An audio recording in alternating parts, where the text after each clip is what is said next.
Bonjour à tous, France-Hongrie c'est déjà demain, samedi 15h à Budapest. Donc le deuxième match de l'équipe de France dans cet Euro 2020, après le succès contre l'Allemagne 1-0 mardi soir à Munich. Et justement, lors de la conférence de presse aujourd'hui, en début d'après-midi, il était beaucoup plus question de l'Allemagne que de la Hongrie finalement.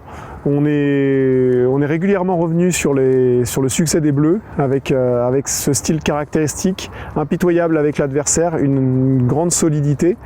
Et la réponse d'Hugo Lloris, le capitaine qui a été le premier à passer en conférence de presse avant le sélectionneur Didier Deschamps, ça a été de dire mais nous en gros on est programmé pour cet événement, on sait que tout s'arrête pas à un match, malgré tous les lauriers qui sont tressés, on se méfie de cette équipe hongroise.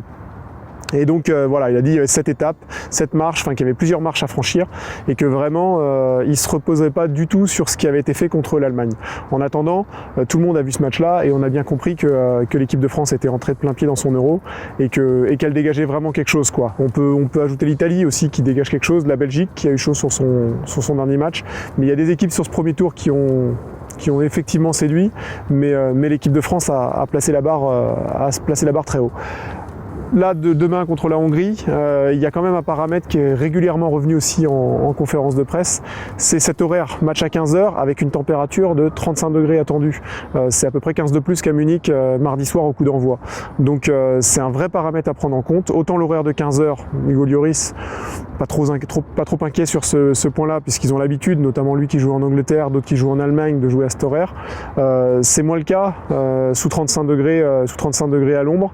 Il y aura également un stade plein, c'est le seul de l'Euro qui est complètement plein, plus de 60 000 spectateurs acquis à la cause hongroise. Il y aura plusieurs supporters français, il y aura quelques milliers de supporters français, mais ce sera un stade qui sera acquis complètement à sa sélection quand même, quoi. C'est une sélection hongroise qui enchaîne après l'Euro 2016, qui va faire cet Euro 2020, mais qui n'a pas l'habitude de faire de grandes compétitions comme ça. Donc il vit vraiment cette compétition, il croque dedans vraiment à pleines dents, c'est les Hongrois.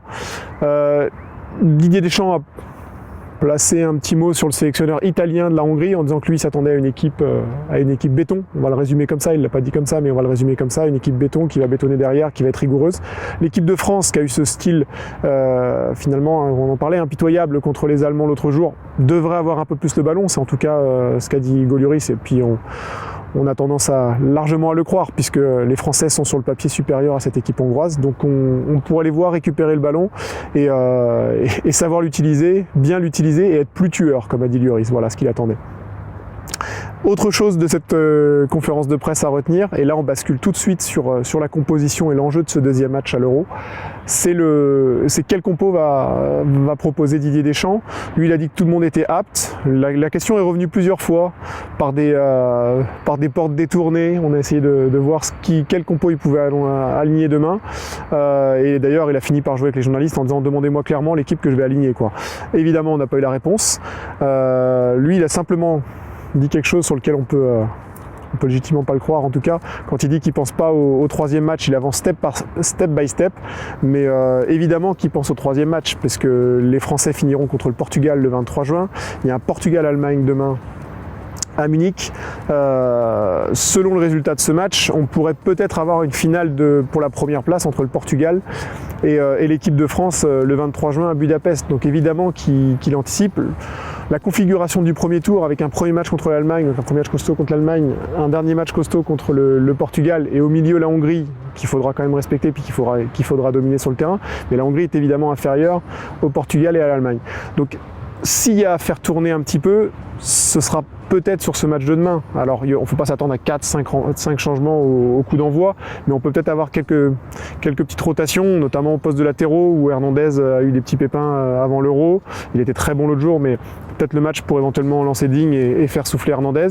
Peut-être Pavard avec les suites de sa commotion, même si Deschamps a botté en touche de ce point de vue-là sur les deux joueurs. Peut-être Tolisso à la place de Rabiot, faire souffler. Vraisemblablement, on voit mal un des trois attaquants de devant sortir et débuter sur le banc. C'est un match pour voir Benzema marquer. C'est un match pour que Griezmann retrouve le ballon dans les pieds et puis pas courir après pour colmater les brèches défensivement. comme il l'a fait contre l'Allemagne. Donc voilà, il pourrait y avoir quelques petites retouches, parce que cette première place de groupe, elle est essentielle pour l'équipe de France. Elle est vraiment essentielle, parce qu'en huitième de finale, vous jouez un troisième de poule. Donc il y a différentes options, mais c'est un troisième de poule de toute façon. Et puis si vous passez en quart, vous retrouverez un deuxième. Alors que si vous allez de l'autre côté, potentiellement en finissant deuxième, vous pouvez croiser l'Angleterre, selon le résultat qu'ils feront contre l'Écosse, mais vous pouvez croiser l'Angleterre. Si vous finissez troisième, ce qui paraît peu vraisemblable maintenant après le premier match, ça peut être la Belgique, ça peut être les Pays-Bas dès les huitièmes de finale, quoi. Donc l'enjeu de ce match contre la Hongrie, c'est de gagner, c'est de se qualifier directement pour les huitièmes de finale. Ce sera acquis demain s'ils battent les Hongrois. Et puis tranquillement de penser au Portugal le 23 juin. Voilà.